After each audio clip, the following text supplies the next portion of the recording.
HD।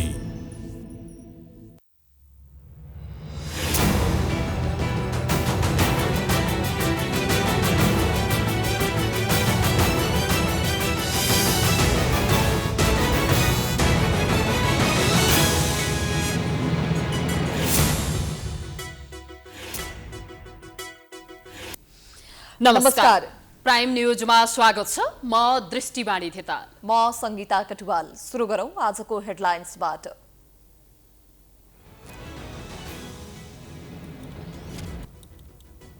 ओलीलाई शक्ति केन्द्रित गरेर अधिनायकवादी भन्ने देउबा ओलीकै शैलीमा राजस्व अनुसन्धान लगायतका निकाय अझै प्रधानमन्त्री मातहत सुशासनकै थप्जी।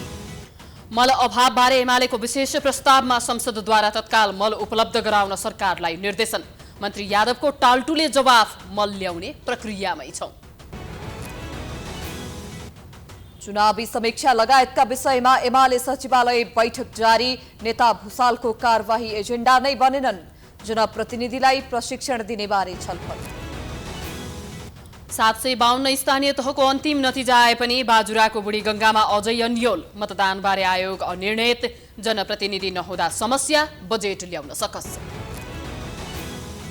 15 अङ्कले घट्यो शेयर, 79 करोडको मात्र कारोबार। अब साताको 6 दिन खुल्ने। पुँजी बजारमा सुधार नभएसम्म आन्दोलन जारी रहने संघर्ष समितिद्वारा स्पष्ट। अमेरिकाले अपहरणको शैलीमा एसिया प्रशान्त क्षेत्रबाट आफ्नो पक्षमा समर्थन जुटाउन खोजेको चीनको आरोप। बहुपक्षीयता कार्डमा अमेरिकाले धम्की दिएको जिकिर। र आइसिसी पुरुष क्रिकेट विश्वकप लेग 2 अन्तर्गतको सिरिजमा भोलि नेपालले ओमानसँग खेल्दै 12 खेल खेलेर 6औं स्थानमा रहेको नेपाल दबावमा।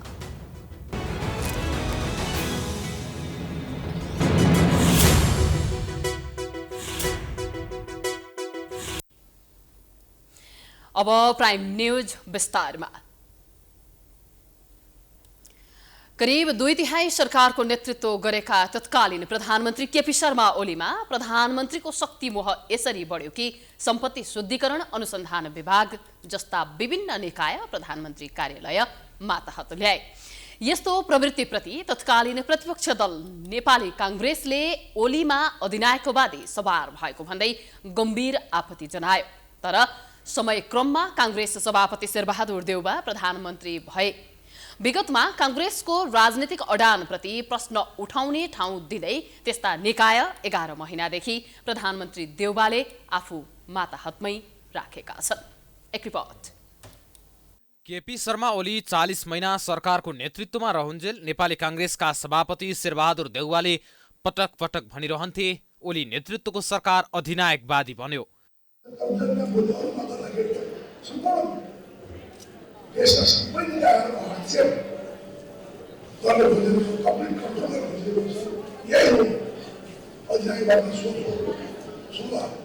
राज्यको शक्तिशाली निकायलाई ओलीले प्रधानमन्त्री तथा मन्त्री परिषदको कार्यालय मातहत ल्याउनु नै अधिनायकवाद हो भनेर कांग्रेसका नेताहरू बताउँथे। तत्कालीन प्रधानमन्त्री ओलीले 2075 फागुन 16 गते राष्ट्रिय अनुसन्धान विभाग, सम्पत्ति शुद्धिकरण विभाग र राजस्व अनुसन्धान विभाग, गृह र अर्थ मन्त्रालयबाट आफू मातहत ल्याउने निर्णय गरेका थिए। ओलीले अन्तर्राष्ट्रिय गैर सरकारी संस्थाको नियमन पनि आफू मातहत ल्याएका थिए। प्रधानमन्त्री कार्यालय मातहत ल्याएपछि सबै विभागलाई थप शक्तिशाली बनाइने भनिएको थियो। तर अनुसन्धान विभागको सुदृढीकरण नीतिगत तहमै अल्मलियो। राजस्व अनुसन्धान विभागले राजस्व चुहावट नियन्त्रणमा प्रभावकारी काम गर्न सकेन। सम्पत्ति शुद्धिकरणको अवस्था पनि उस्तै छ। केवल प्रतिपक्षले आरोप लगाउने बाहेक अरू केही भएन। अहिले त्यतिबेलाको प्रतिपक्ष दल नेपाली कांग्रेसले सत्ताको बागडोर सम्हालेको छ। शक्तिशाली निकायलाई प्रधानमन्त्रीले आफू मातहत ल्याउनुलाई अधिनायकवादको आरोप लगाउने कांग्रेस सत्तामा पुगेको पनि 11 महिना लाग्यो। तर ओलीले गर्दा अधिनायकवाद भनेको कांग्रेसले देउवाले त्यसलाई निरन्तरता दिना भने तैचुप मैचुपको अवस्थामा पुगेको छ। प्रधानमन्त्रीले लाग्यो कि उहाँले सक्षम रूपले यसलाई सम्पन्न गर्न सक्नुहुन्छ भने उहाँको अधिकार हो यो। त्यो अधिकार हामीले खोज्न सक्दैनौँ हैन। उहाँलाई लाग्यो म सक्दिनँ, म अरूलाई दिन्छु भने उहाँ त्यो अधिकार उहाँको माथि छ। उहाँले जे गर्नुहुन्छ त्यो निर्णय हामीलाई स्वीकार्ययुक्त हुन्छ भन्ने कुरा हो। गठबन्धन सरकारमा सहभागी दलका नेताहरूको बुझाइ पनि यस्तो छ। भने ऐनहरू बनिसकेपछि त्यसलाई ऐनहरू परिवर्तन गर्ने कुरा, त्यसलाई नयाँ ढङ्गले फेरि सोच्ने कुराहरू टाइम लिन्छ। अब त्यो खालको हामी अहिले स्थानीय चुनावको समयमा लगत्तै आइपुग्यौँ, चुनावतिर लागेका छौँ। अरू पनि कतिपय कानुनहरू बनाउनु पर्ने बाँकी छन्, त्यसभित्र केहीहरू फेरबदल गर्न पर्ने आवश्यकता छ। एमाले भने काङ्ग्रेसको कथनी र करनी फरक भएको भन्दै व्यङ्ग्य गरेको छ। हिजो तिनै कुराहरू गर्दाखेरि केपी ओलीले अब निरङ्कुशता लाद्यो, हाबी भयो र यो चाहिँ निरङ्कुश हुन खोज्यो, सत्ता प्रतिगमनकारी चाहिँ प्रतिगमन हुन खोज्यो भन्ने खालको यो ढङ्गको तर्क प्रतिपक्षले पेशमरी राखेको थियो। हिजो उहाँहरू नै प्रतिपक्षमा हुनुहुन्थ्यो, कुनै बेला फेरि सत्तामा तुरुन्तै आउँछ भन्ने कुरा उहाँले बिर्सिनु भयो त्यति बेला। अहिले त उहाँहरू सरकारमा हुनुहुन्छ, सत्तामा हुनुहुन्छ। विगतमा पनि प्रधानमन्त्रीहरूले यस्ता विभागलाई आफू मातहत ल्याउने प्रयास गरेका थिए। गिरिजा प्रसाद कोइरालाले 2051 सालमा विभागलाई प्रधानमन्त्री कार्यालयको दायरामा ल्याउन खोजेका थिए। त्यसका लागि उनले योगेन्द्रनाथ ओझाको नेतृत्वमा आयोग नै गठन गरे। तर तत्कालीन गृहमन्त्री शेरबहादुर देउवा अनुसन्धान विभागलाई प्रधानमन्त्री कार्यालय मातहत राख्न सहमत भएनन्। 2056 सालमा प्रधानमन्त्री बनेका काङ्ग्रेस नेता कृष्णप्रसाद भट्टराईले पनि रामेश्वर प्रसाद शाहको संयोजकत्वमा कार्यदल बनाएर अनुसन्धान विभागलाई प्रधानमन्त्री कार्यालय मातहत लैजान प्रयत्न गरे। तर पार्टीको आन्तरिक किचलोका कारण सरकार ढलेपछि भट्टराईको चाहना पूरा हुन सकेन। राजा ज्ञानेन्द्रले सत्ता लिएपछि पनि अनुसन्धान विभागलाई कार्यकारी प्रमुख मातहत राख्ने प्रयत्न भएको थियो। तर त्यसबेला संसद नरहेको र अध्यादेशको भरमा लामो समय निर्णय टिकाउन नसकिने भएकाले अनुसन्धान विभाग गृह मन्त्रालय मातहतमै रहन पुग्यो। कुनै बेला विभागलाई प्रधानमन्त्री मातहत जानबाट रोकेका तत्कालीन गृहमन्त्री देउवा अहिलेका प्रधानमन्त्री छन्। तर यिनैले फेरि अघिल्लो सरकारको निर्णयलाई नै निरन्तरता दिइरहेका छन्। यसले गर्दा सुशासन कायम गर्न झन बढी जटिल हुने र व्यक्ति प्रधान हुन सक्ने बताउँछन् पूर्व प्रशासकहरू। कसैलाई मन लाग्यो गरिदियो, अब त्यतिखेर अब गर्न साथ प्रतिक्रिया होइन, यो चाहिँ ठिक भएन, अब यो चाहिँ अधिनायकवादी भयो, सबै केन्द्रीकृत गर्यो भन्ने कुरा पनि आयो। अब यदि केन्द्रीकृत गरेको हो भने त त्यसलाई विकेन्द्रित गर्नु पर्यो नि त अहिले, होइन? किन नगरे त विकेन्द्रित, कसले रोकेको छ? यसरी सत्तामा पुग्नु अगाडि र पुगेपछि राजनीतिक नेतृत्वले छेपारोभन्दा धेरै पटक रङ फेर्छन् भनेर धेरैले टिप्पणी गर्ने गर्छन्। तर विभिन्न मन्त्रालयले आफू मातहतका निकायबाट गरिरहेका काममा प्रधानमन्त्री कार्यालयलाई अगाडि राख्नुले एकातिर पारदर्शितामाथि प्रश्न उठाएको छ भने अर्कोतिर समन्वय अभावले सोचे अनुरूप काम नहुने सम्भावना पनि बढी नै छ। हरेक वर्ष मल अभाव हुन्छ, सरकारमा हुनेले समस्या समाधान गर्न सक्दैन, प्रतिपक्षमा हुनेले प्रश्न उठाइरहन्छन्। यो क्रम आलो पालो चलिरहन्छ, तर समस्या ज्यूका त्यो छ। आज पनि मल अभावको विषयमा प्रतिनिधि सभामा चर्काचर्की भएको छ। एक रिपोर्ट। सांसदहरूले तत्काल मल अभाव अन्त्य गर्न सरकारको ध्यानाकर्षण गराएका छन्। प्रतिनिधि सभाको सोमबारको बैठकमा एमालेका प्रमुख सचेतक विशाल भट्टराईले पेश गरेको जरुरी सार्वजनिक महत्त्वको विषयमाथिको छलफलका क्रममा उनीहरूले विगतदेखि नै पहल हुँदै आए पनि मलको आपूर्तिको समस्या कायमै रहेको भन्दै सरकारको ध्यानाकर्षण गराएका हुन्। छलफलमा भाग लिँदै सांसद खगराज अधिकारीले मुलुकलाई चाहिने 4 लाख मेट्रिक टन मल कहिले ल्याउने हो भनी सरकारसँग प्रश्न गरे। सबभन्दा ठुलो चुनौती अब हामीलाई कस्तो छ भने 4 लाख मेट्रिक टन मल अहिले हामीलाई चाहिएको छ। तर हाम्रो सभामुख महोदय मान्य कृषि मन्त्रीज्यूले भारतसँग केही मेट्रिक टन 1.5 लाख लगभग मेट्रिक टन जस्तो मलको जिटिजु मार्फत पनि गर्न खोज्नुभयो भन्ने सुनियो। तर भारतले भन्यो हामी 60-65 हजार मेट्रिक टन भन्दा दिन सक्दैनौँ भन्छ। त्यो पनि कहाँ आयो थाहा छैन र कहिले ल्याउनुहुन्छ उहाँले। काङ्ग्रेसका सांसद मीन विश्वकर्माले भने समयमै मल नआउनुमा वर्तमान सरकार मात्रै नभएर पूर्ववर्ती सरकार पनि दोषी रहेको बताएका छन्। मल ल्याउने कृषि सामग्री कम्पनीका माथिल्ला कर्मचारीहरूलाई अख्तियारले कारबाही गरेपछि अहिलेका कर्मचारीले काम गर्न नसकेको भन्दै उनले सरकारको बचाउ गरेका हुन्। विगतको अनियमितता र भ्रष्टाचारको मुद्दा अख्तियारले लगाइदिए बापत कृषि सामग्री संस्थानका कर्मचारीहरू निर्णय गर्न नपाउने अवस्थामा पुगे, जसले गर्दा गरेको टेन्डर खारेज भयो। मल चाहिँ भन्सारमा आइसकेपछि पारिपट्टि आएर बसेको बेला अहिले मल नेपाल प्रवेश गर्ने अवस्थामा छैन रहेछ।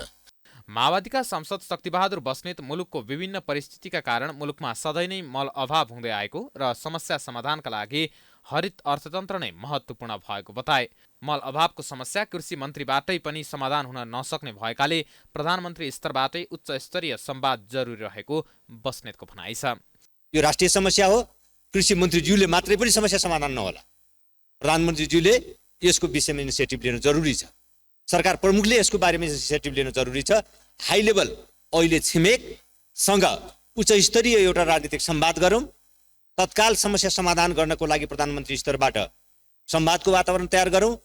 नेपाली कांग्रेसकी सांसद पार्वता डीसी चौधरीले कृषि तथा पशुपन्छी विकास मन्त्री महेन्द्र राय यादवका कारण सरकार र नेपाली कांग्रेसको आलोचना भएको बताएकी छिन्। किसानहरू मल नपाएर छटफटाइरहेका बेला कृषि मन्त्री भने भारत भ्रमणमा निस्किएको भन्दै उनले गठबन्धनले राम्रो व्यक्तिलाई मन्त्री नबनाउँदा सरकार र कांग्रेसकै बेइज्जत भएको बताइन्।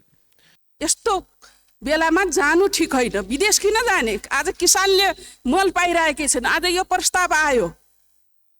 मलाई त हाम्रो हिजो भर्खरको बैठकमा हाम्रो सम्मान्य प्रधानमन्त्रीले भन्नुभयो कि यो गठबन्धन सरकार भए हुनाले मैले धेरै कामहरू भने जति गर्नु पाएन। तपाईँहरू जस्तै मन्त्री भएर हाम्रो सभापतिले गर्नु सक्नु भएको छैन, हाम्रो प्रधानमन्त्रीले काम गर्न सक्नु भएको छैन।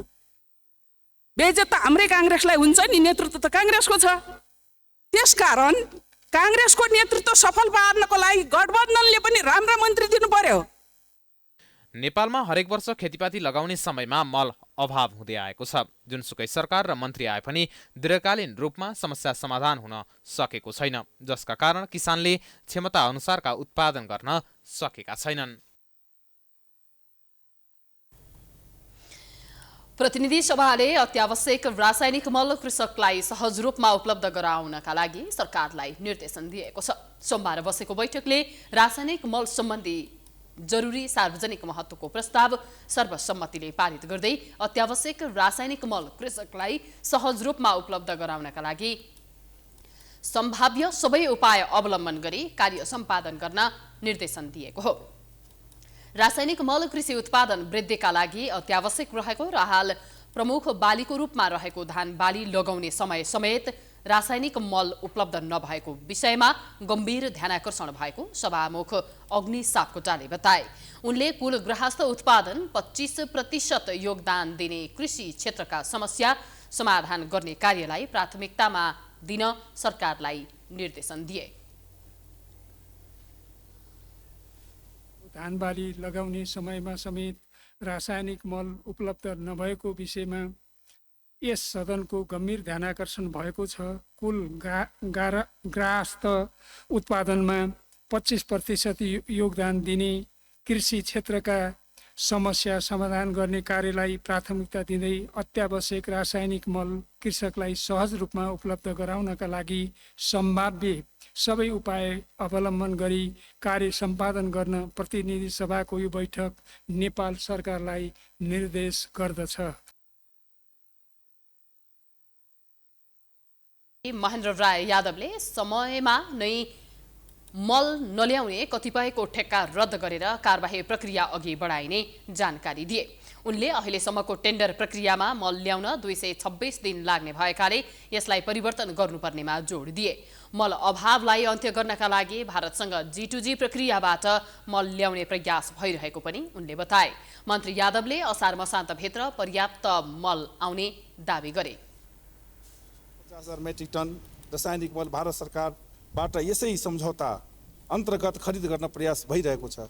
यस सम्झौतामा अन्तर्गत खरिद प्रक्रिया अगाडि बढाउन नेपाल सरकारको तर्फबाट कृषि सामग्री कम्पनी लिमिटेड र भारतको सहकारी राष्ट्रिय केमिकल एन्ड फर्टिलाइजर लिमिटेडलाई मल खरिद प्रक्रियाको लागि तोकिएको छ। मन्त्री यादवले अन्तर्राष्ट्रिय बजारमा मल अभाव भएका कारण पनि त्यसको प्रभाव नेपालमा परेको जिकिर गरे।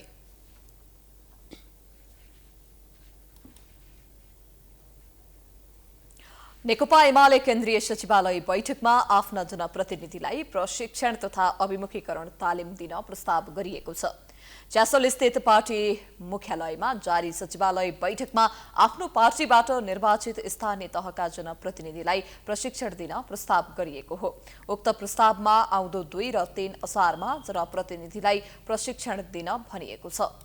स्थायी कमिटी सदस्य घनश्याम भुसाललाई अनुशासन आयोगले कारबाही सिफारिस गरेपछि आज पहिलो पटक सचिवालय बैठक बसेको हो। तर भुसालको कारबाही सम्बन्धी एजेन्डा भने आजको बैठकमा राखिएको छैन। स्थानीय निर्वाचनपछि बस्न लागेको यो पहिलो बैठकमा चुनावको समीक्षा गर्ने मुख्य एजेन्डा रहेको छ। बैठकमा पार्टी अध्यक्ष केपी शर्मा ओली सहित शीर्ष नेताको उपस्थिति छ।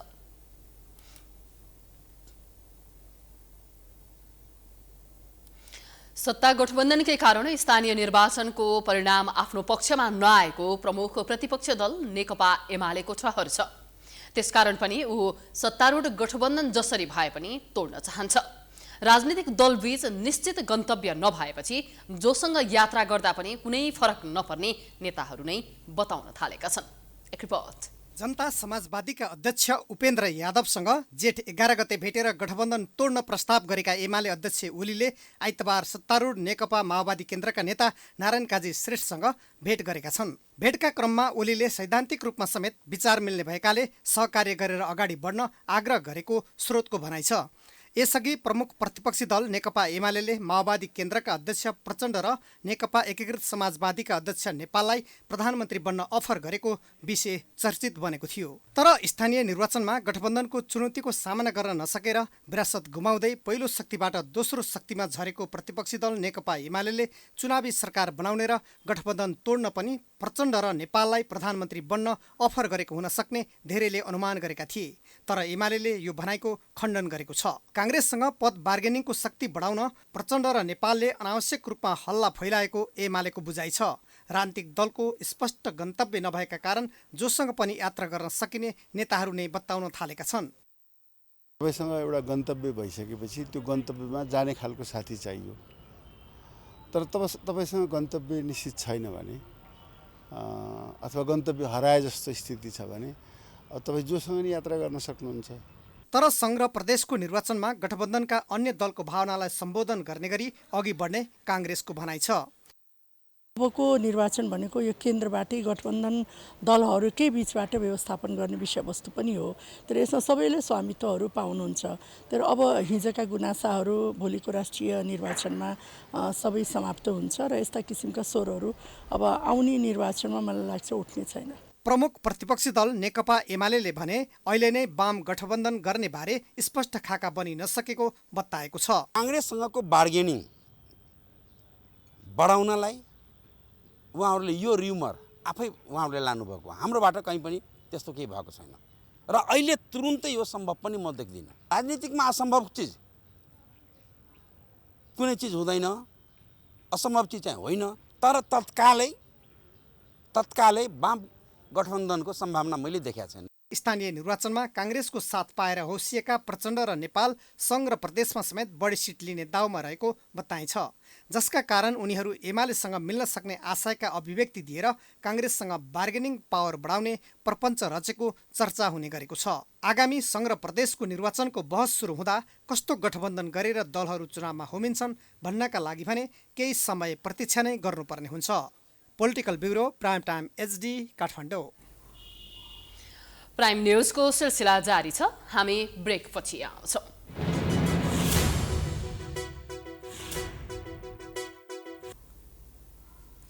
ब्रेकपछि स्वागत छ।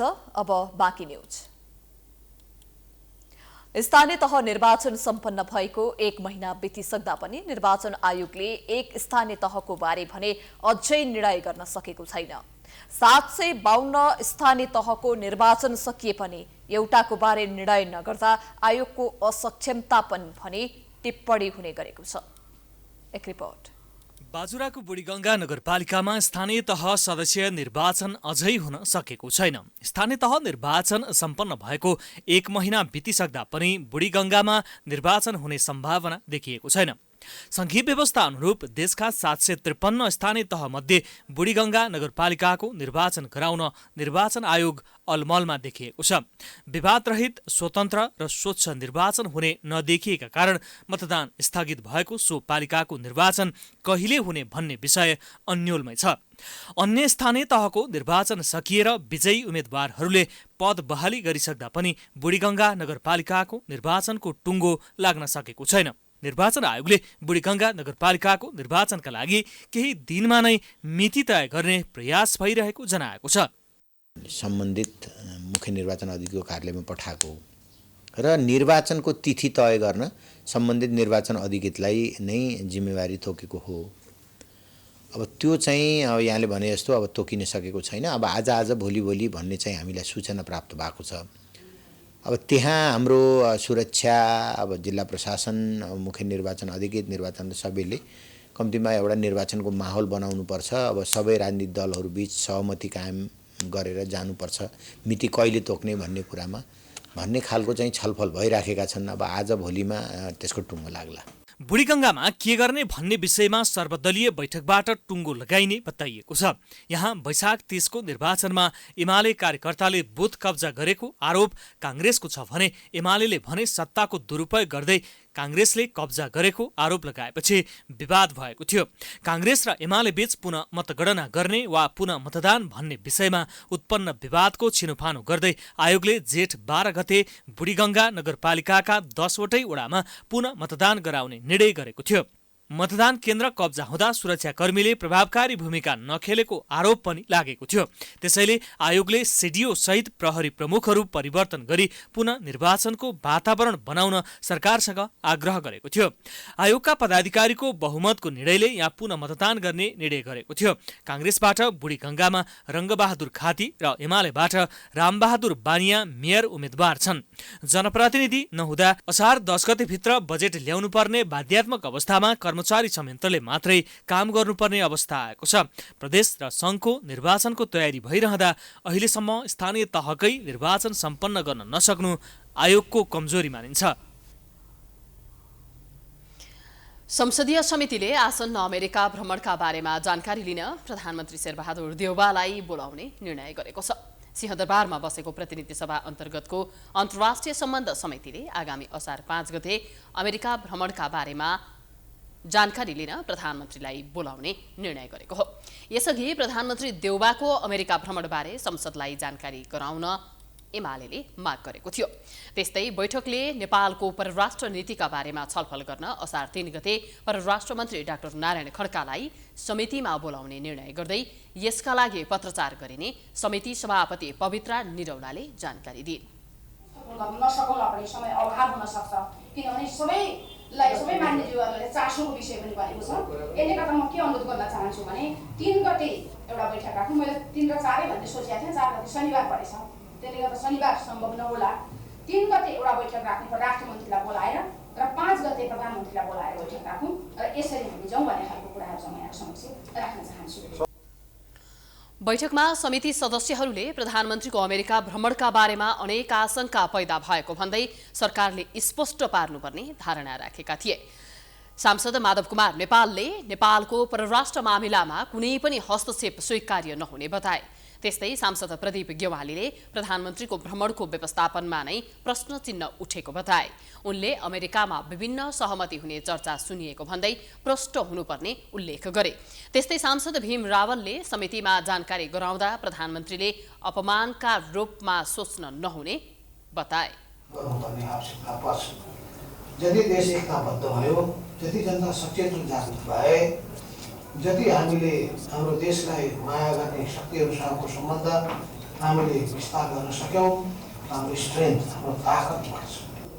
र एक भोइस बनाएर जानु, उहाँ जाँदा नेपाली काङ्ग्रेसको सभापतिको हैसियतले अथवा गठबन्धनको प्रधानमन्त्रीको हैसियतले जाने होइन, देशको प्रधानमन्त्रीको हैसियतले जाने हो। मेरो पनि प्रतिनिधित्व उहाँले गर्ने हो। देशभित्र, देशको सरहदभित्र मेरो लडाइँ छ उहाँसँग, तर बाहिर जाँदा उहाँले मेरो पनि भावनाको प्रतिनिधित्व गर्ने हो भनेदेखि त सबै दलहरूसँग यसबारेमा यति संवेदनशील विषयमा परामर्श गर्नु पर्यो। हामीलाई थाहा छ यहाँ 10 चोटि बोलाउँदा आउनुहुन्न, मलाई त गौरवको अनुभूति गर्नु पर्थ्यो। मलाई परराष्ट्र मन्त्री भएर अन्तर्राष्ट्रिय सम्बन्ध समिति हेर्नुहोस्, अरू देशमा हेर्नुहोस् त समितिको कत्रो त्यहाँ गएर बोल्न पाउँदा गौरवको अनुभूति गर्छन् मन्त्रीहरूले। उहाँ आउनु अनि रक्षा मन्त्रीको जवाब परराष्ट्र मन्त्रीले दिन सक्नुहुन्छ त? त्यसैले यसलाई को आउने को नआउने यस्तो मतभेदको विषयलाई नबनाऊ। हामीलाई बरु अन्तर्राष्ट्रिय सम्बन्ध समिति र हाम्रो देशलाई जवाब चाहिएको छ।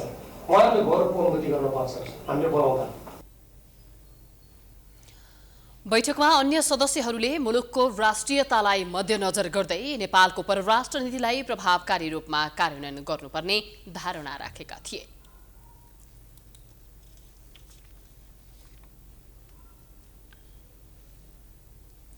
गृहमन्त्री बालकृष्ण खाँटले मनसुनजन्य विपदका घटनाहरूबाट हुने क्षति न्यूनीकरण गर्न पूर्व तयारी तथा प्रतिकार्यमा गम्भीर हुन निर्देशन दिएका छन्। सिंहदरबारमा सोमबार बसेको विपद जोखिम न्यूनीकरण तथा व्यवस्थापन समितिको बैठकमा उनले मनसुन सुरु भएसँगै विपदका घटनाहरूबाट हुने क्षति न्यूनीकरणका लागि तयारी अवस्थामा रहन निर्देशन दिएका हुन्। उनले विपदको सामना गर्न राज्यका सबै निकायले एकीकृत योजना बनाउनु पर्ने बताए। त्यस्तै विपद जोखिमको तयारी, जनशक्तिको अवस्था एवं साधन स्रोतको विवरण सहितको विस्तृत कार्य योजना पेश गर्न पनि निर्देशन दिए। जुन प्रारम्भ भइसकेको छ यो वर्ष पनि मौसम विभागले चाहिँ फर्काट गरिरहेको छ। वर्षाको चाहिँ प्रकोपको बारेमा त्यहाँले राज्यका सबै निकायहरूले यो विपदको चाहिँ कसरी सामना गर्ने सबैले हामीले आफ्नो आफ्नो तयारी गरेका छौँ। बैठकमा सरोकारवाला निकायका प्रतिनिधिहरूले विपदका घटनाहरूबाट हुने क्षति न्यूनीकरण गर्न जनशक्ति र सामग्रीहरूलाई तयारी अवस्थामा राख्नुपर्नेमा जोड दिएका छन्।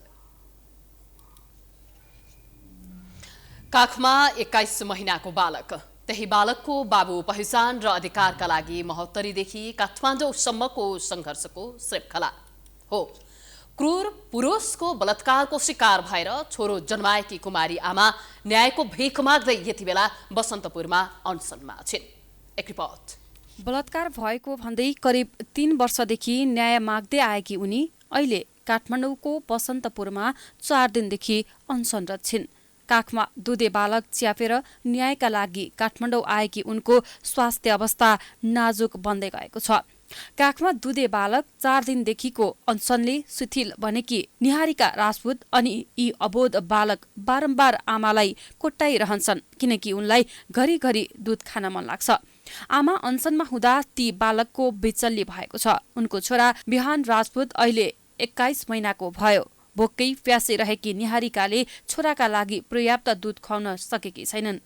कहिले रुने कहिले खेल्ने गरेर ती बालक आमाको काखमा लुटपुटिरहेका छन्। बाबु पहिचान र हकको सङ्घर्षमा वकालत गर्ने आएर जिल्ला प्रशासन आएर राष्ट्रिय मानवाधिकार आयोगले आएर आफू 17 वर्षकी हुँदा जनकपुरका शिवराज श्रेष्ठले नशालु पदार्थ खुवाएर बलात्कार गरेको उनको आरोप छ। बलात्कार पश्चात रहेको गर्भबाट छोरा जन्मिएको उनी बताउँछिन्। उनी दोषीलाई कारबाहीको माग राख्दै धनुषा जिल्ला अदालत समक्ष पुगिन्। तर 2078 माघ 24 गते अदालतले दोषी भनिएको श्रेष्ठलाई निर्दोष ठहर गरिदियो। त्यस पश्चात उच्च अदालत जनकपुरमा पुनरावेदन गरेकी छिन्। गत फागुन 12 गते दर्ता भएको मुद्दामा अहिलेसम्म उच्च अदालतले पेशी तोकेको छैन। आफ्ना माग पूरा नहुँदासम्म तथा न्यायको प्रत्याभूति नहुन्जेल अनसन नतोड्ने उनको अडान छ। तपाईहरु त्यसलाई सजाय दिनु, त्यो अपराधीलाई सजाय दिनु। बच्चाले के कसले हेर्छ? बच्चा आमा मरेर बच्चाले कहाँ मर्यो? त्यो तिमीले एकजनाले गर्दा धेरैलाई यहाँ न्याय पुग्छ। अब भोलिदेखि अर्को निहारिका जन्मिँदैन होइन? त्यसैले तिमी त्यही भएर त आएको हो यहाँ। तिमी मर्ने कि लड्ने? तिमी जस्तै यस्तो केस हामी अरु निहारिका जिल्लामा जाने बित्तिकै उले न्याय पाओस् भनेर यहाँ आएको छु। किनभने मलाई त कतैबाट न्याय पाइन मैले। यता सोमबार राष्ट्रिय मानवाधिकार आयोग, महिला अधिकार कर्मी, जिल्ला प्रशासन कार्यालयका सहायक प्रमुख जिल्ला अधिकारी पीडित समक्ष पुगेर घटनाको छानबिन गर्ने प्रतिबद्धता जनाएका छन्। अहिलेलाई यो अनसन रोकेर ऊ आफू हेल्दी भयो भने, ऊ स्ट्रङ भयो भने न्यायको लागि अगाडि बढ्न सक्छ र अहिले उसँग न्यायको लागि फाइट गर्नको लागि अन्य स्टेक होल्डर जस्तै अब राष्ट्रिय मानवाधिकार आयोग हामी आफै लागिरहेका छौँ, महिला आयोग लागिरहेको छ। यहाँ अहिले हामीसँग चाहिँ सिडिओ कार्यालयको सहायक सिडिओ साहब आफै आउनुभएको छ, प्रहरीहरूबाट हाई लेभलबाट आउनुभएको छ। त्यसले गर्दाखेरि चाहिँ हामी सबैजना मिलेर कलेक्टिभली उसलाई जस्टिसको लागि हामी लड्छौँ भनेर हामीले उहाँलाई एउटा रिक्वेस्ट, अहिले अनसनलाई ब्रेक गर्नुहोस्, तपाईँ आफू हेल्दी हुनुहोस्, यो स्टेपहरू फलो गर्नुपर्ने हुन्छ। कानुनी प्रक्रियामा अगाडि बढिसकेको विषय भएको भएर कानुनका पनि धेरै स्टेपहरू छ। त्यसले गर्दाखेरि त्यो स्टेप फलो गरुन्जेल तपाईँ धैर्य गर्नुहोस्, संयमता अपनाउनुहोस्, न्यायको लागि लड्नको लागि आफू स्ट्रङ हुनुपर्छ। तपाईँलाई साथ दिने हामी सबैजना छौँ भन्न आएको अहिले। महिला अधिकार कर्मी मीरा ढुङ्गाना तुरुन्त सत्य तथ्यको छानबिन गरी दोषीलाई कारबाही हुनुपर्ने बताउँछिन्। केस निरन्तर रूपमा त्यो निहारीका बहिनीले किन त्यो 3 वर्षसम्म पनि त्यो बिर्सिन नसकेर मलाई रेप गरे हो रेप भएको हो भनेर किन भनिरहन्छ? नभएको भए कुनै महिलाले त्यसरी किन भन्छ भन्ने कुरा चाहिँ नि मलाई लाग्यो हो। बच्चाको डिएनए टेस्ट अपराधीको पक्षमा फैसला गर्ने न्यायाधीशको निष्पक्ष छानबिन उच्च अदालतमा 4 महिना अघि दर्ता भएको मुद्दाको यथाशीघ्र पेशी तोकिनुपर्ने, बलात्कारीलाई तुरुन्त पक्राउ गरेर पुनः अनुसन्धान गर्न घटनाको सुरुवातदेखि अनुसन्धान गर्नुपर्ने उनको माग छ। 21 महिने बच्चाको लालन पालन, हेरचाह, स्वास्थ्योपचार, शिक्षा आदि आधारभूत कुराहरू राज्यले सुनिश्चित गर्नुपर्ने लगायत माग राख्दै राजधानी केन्द्रित उनको सङ्घर्षमा कहिले पूर्ण विराम लाग्छ यसै भन्न सकिने अवस्था छैन। प्राइम टाइम्स टेलिभिजनका लागि क्यामेरामा भास्कर भट्टाचार्यका साथ सृजना कार्की, काठमाडौँ। विप्लव नेतृत्वको नेपाल कम्युनिस्ट पार्टीले एमसीसीको विरोध गर्दै नेपाल स्थित एमसीएको कार्यालय अगाडि प्रदर्शन गरेको छ। एमसीसी राष्ट्रघाती भएको भन्दै नेकपाले शान्ति बाटिकाबाट जुलुस सहित कमलादी पुगेर एमसीसीको कार्यालय अघि प्रदर्शन गरेको हो। प्रदर्शनमा सहभागीहरूले एमसीसी चाहिँदैन, गो ब्याक एमसीसी लगायतका नारा लगाएका थिए। प्रदर्शनमा नेकपाका केन्द्रीय सदस्य माइला लामाले नेपालमा एमसीसी अघि बढेपछि अमेरिकाको हस्तक्षेप बढेको आरोप लगाए। उनले विभिन्न बहानामा अहिले पनि सरकारले अमेरिकासँग सैन्य सम्बन्धी सम्झौता गर्न लागेको आशंका व्यक्त गरे।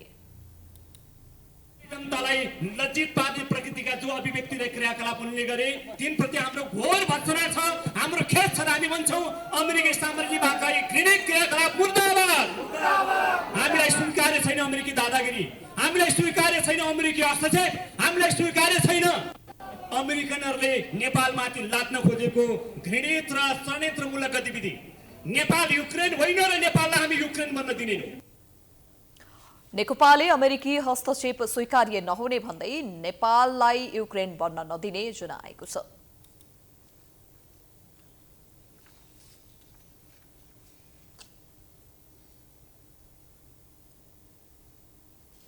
न्यूजको सिलसिला जारी छ, हामी ब्रेकपछि आउँछौं।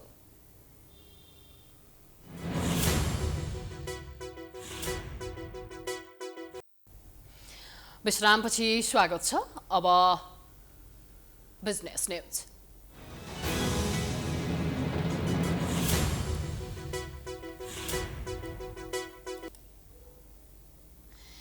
पुँजी बजार सुधार र विस्तारका लागि भन्दै शेयर बजारका लगानीकर्ता एक भएर देशव्यापी आन्दोलनमा उत्रिएका छन्। आन्दोलनप्रति सरकारवाला निकायले खासै चासो दिएको छैन। यता हप्तामा 5 दिन मात्र कारोबार हुँदै आएको शेयर कारोबार असार लगत्तै 6 दिन कारोबार हुने भएको छ। एक रिपोर्ट। सरकारले 2075 सालदेखि नै प्रतिबद्धता जनाएका कामहरू तत्काल कार्यान्वयनमा लैजान माग गर्दै तिलक कोइरालाको समय जगत्तोमा गठन भएको पुँजी बजार सुधार संघर्ष समिति निरन्तर आन्दोलनमा रहेको छ। लगानीकर्ता 19 बुँदे माग लिएर आन्दोलनमा होमिएका हुन्। संघर्ष समितिले सोमबार जिल्ला प्रशासन कार्यालयहरूमा प्रदर्शन र मागपत्र पेश गरेका छन्। लगानीकर्ता यसपटक उधारो सम्झौता हुँदैन भन्दै माग पूरा नभएसम्म आन्दोलन नछाड्ने निष्कर्षमा पुगेर निरन्तर आन्दोलन गरिरहेका छन्। सरकारले गत बुधबार पुँजी बजारका समस्या पहिचान र समाधानका लागि 4 सदस्यीय समिति गठन गरे पनि लगानीकर्ता विश्वस्त हुन सकिरहेका छैनन्। लगानीकर्ताहरूले विगत जस्तै नियमनकारी निकायले प्रतिशोध साधेमा त्यसको एकताबद्ध प्रतिवाद गर्ने चेतावनी पनि दिएका छन्। यता हप्तामा सोमबारदेखि शुक्रबार 5 दिन कारोबार हुँदै आएको बजार अब आइतबारदेखि शुक्रबार 6 दिनसम्मै कारोबार हुने भएको छ। पेट्रोलियम पदार्थ खपतका लागि भन्दै सरकारले जेठ 1 गतेदेखि आइतबार पनि बिदा दिएपछि सोमबारदेखि शुक्रबार 5 दिन शेयर कारोबार हुँदै आएको छ। अब 1 असारदेखि आइतबारको बिदा कटौती गर्ने सरकारको निर्णयसँगै आइतबारदेखि शुक्रबार 6 दिन शेयर कारोबार खुल्ने नेप्सेले जनाएको छ। शनिबार र आइतबार बिदा दिने भनेर चाहिँ जुन निर्णय गर्यो त्यसै अनुसार हामीले हप्ताको चाहिँ 6 दिन भनौँ न 5 दिन कारोबार गऱ्यौँ। त्यसपछि त्यो निर्णय फेरि खारेज गरियो र हाम्रो अनुभवबाट के भयो भन्दाखेरि हामी चाहिँ आइतबारदेखि शुक्रबारसम्म बजार चलाउन सक्छौँ भन्ने चाहिँ देखियो एउटा कुरा। अर्को कुरा चाहिँ बजारबाट के पनि माग भयो भन्दाखेरि होइन अब त्यो हाम्रो अनुभवले बताइसक्यो हामी बजार चलाउन सक्छौँ भने किन बजार शुक्रबार पनि नखोल्ने भन्ने भयो। त्यसै अनुसार चाहिँ अहिले तत्काल गर्न सकिने हिसाबले चाहिँ आइतबारदेखि बिहिबारसम्म 3 बजीसम्मै कारोबार गर्ने र शुक्रबार चाहिँ 1 बजीसम्म कारोबार गर्ने गरी चाहिँ सञ्चालक समितिले निर्णय गरेको छ। त्यही अनुसार चाहिँ हामी कार्यान्वयनमा जान्छौँ। हप्तामा 5 दिन मात्र कारोबार हुँदै आएको शेयर बजारमा 6 दिन कारोबार हुनु राम्रो पक्ष हो। बजार खोलेसँगै कारोबार रापसाफ पनि चुस्त दुरुस्त हुन आवश्यक छ। प्रविधिका कारणले बजार बन्द गर्नुपर्ने अवस्थालाई पनि नेप्सेले विशेष ध्यान दिन जरुरी छ। अर्कोतर्फ बजार सुधारका लागि भन्दै आन्दोलनमा रहेका लगानीकर्ता र सरकारका बीचमा बजार विकासका लागि हुने सम्झौता अविलम्ब हुनु जरुरी छ।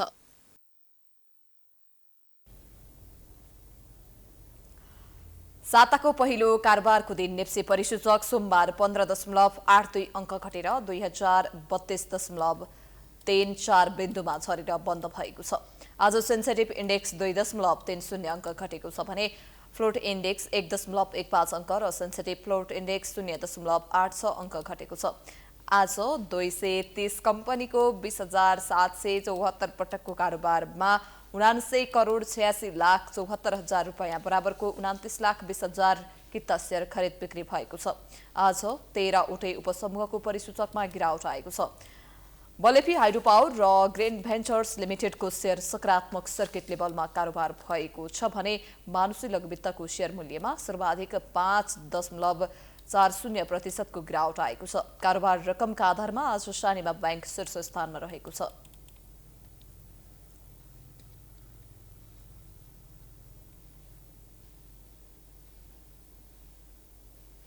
अब इन्टरनेशनल न्यूज।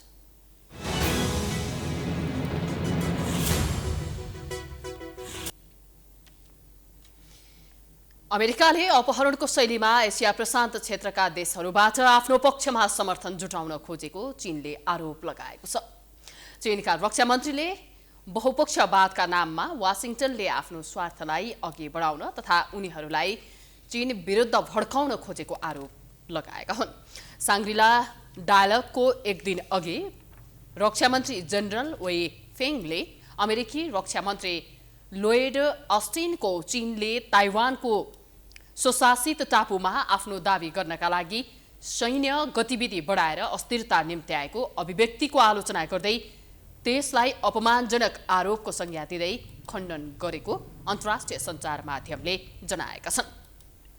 अमेरिकी रक्षा मन्त्री अस्टिनले इन्डो पेसिफिक क्षेत्रका राष्ट्रहरूसँग बहुपक्षीय साझेदारीमा जोड दिएका थिए, जसलाई उनका चिनिया समकक्षीले चीनलाई एक्ल्याउने प्रयत्न भएको भनेका थिए। बहुपक्षीयताका आडमा अमेरिकाले धम्की दिएको उनको आशय थियो। इन्डो पेसिफिक रणनीति द्वन्द्व र टकराव सृजना गर्ने रणनीति भएको उनले टिप्पणी गरेका थिए।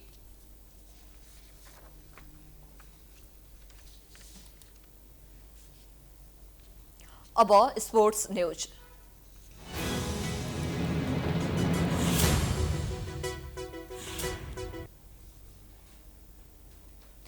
आईसीसी पुरुष क्रिकेट विश्वकप लेग 2 अन्तर्गतको सिरिजमा भोलि नेपालले ओमानसँग खेल्दैछ। यसअघि ओमानसँग खेलेको पहिलो खेलमा नेपाल पराजित भएको थियो। सिरिजमा नेपाल, अमेरिका र ओमान बीच प्रतिस्पर्धा हुनेछ। सिरिज अन्तर्गत नेपालले पहिलो खेलमा ओमान विरुद्ध खेल्नेछ। नेपाल र ओमान बीचको खेल जुन 9 मा हुनेछ। बिहिबार ओमानसँग 13 रनले पराजित भएको थियो भने शनिबार अमेरिकासँग बराबरी खेलेको थियो। अन्तिम खेलमा नेपालले अमेरिका विरुद्ध जुन 15 मा खेल्ने तालिका रहेको छ। नेपालले अहिलेसम्म 12 खेल खेलेको छ, जसमा नेपालले 6 जित र 6 खेलमा हार बेहोरेको छ भने लेग 2 को अङ्क तालिकामा नेपाल 6औं स्थानमा रहेको छ।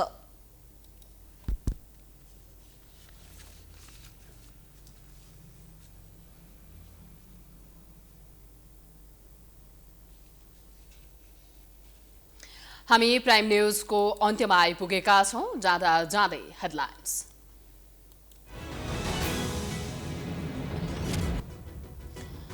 ओलीलाई शक्ति केन्द्रित गरेर अधिनायकवादी बनेको भन्ने देउबा ओलीकै शैलीमा राजस्व अनुसन्धान लगायतका निकाय अझै प्रधानमन्त्री मातहत सुशासनकै धज्जी। मल अभावबारे एमालेको विशेष प्रस्तावमा संसदद्वारा तत्काल मल उपलब्ध गराउन सरकारलाई निर्देशन। मन्त्री यादवको टालटुले जवाफ मल ल्याउने प्रक्रियामै छौं। चुनावी समीक्षा लगायतका विषयमा एमाले सचिवालय बैठक जारी। नेता भुषालको कार्यवाही एजेन्डा नै बनेन, जनप्रतिनिधिलाई प्रशिक्षण दिने बारे छलफल। 752 स्थानीय तहको अन्तिम नतिजा आए पनि बाजुराको बुढीगङ्गामा अझै अन्यल। मतदानबारे आयोग अनिर्णित, जनप्रतिनिधि नहुँदा समस्या, बजेट ल्याउन सफल। 15 अङ्कले घट्यो शेयर बजार। 79 करोडको मात्र कारोबार। अब साताको 6 दिन खुल्ने। पुँजी बजारमा सुधार नभएसम्म आन्दोलन जारी रहने संघर्ष समितिद्वारा स्पष्ट। अमेरिकाले अपहरणको शैलीमा एसिया प्रशान्त क्षेत्रबाट आफ्नो पक्षमा समर्थन जुटाउन खोजेको चीनको आरोप। बहुपक्षीयताका आडमा अमेरिकाले धम्की दिएको जिकिर। र आइसिसी पुरुष क्रिकेट विश्वकप लिग 2 अन्तर्गतको सिरिजमा भोलि नेपालले ओमानसँग खेल्दै 12 खेल खेलेर 6औं स्थानमा रहेको नेपाल दबावमा। प्राइम न्यूज अहिलेलाई सकियो। यसपछिको प्रस्तुति जनता जान्न चाहन्छन् ऋषि धमलाको साथमा। हेर्दै गर्नुहोला प्राइम टाइम्स एचडी। नमस्कार।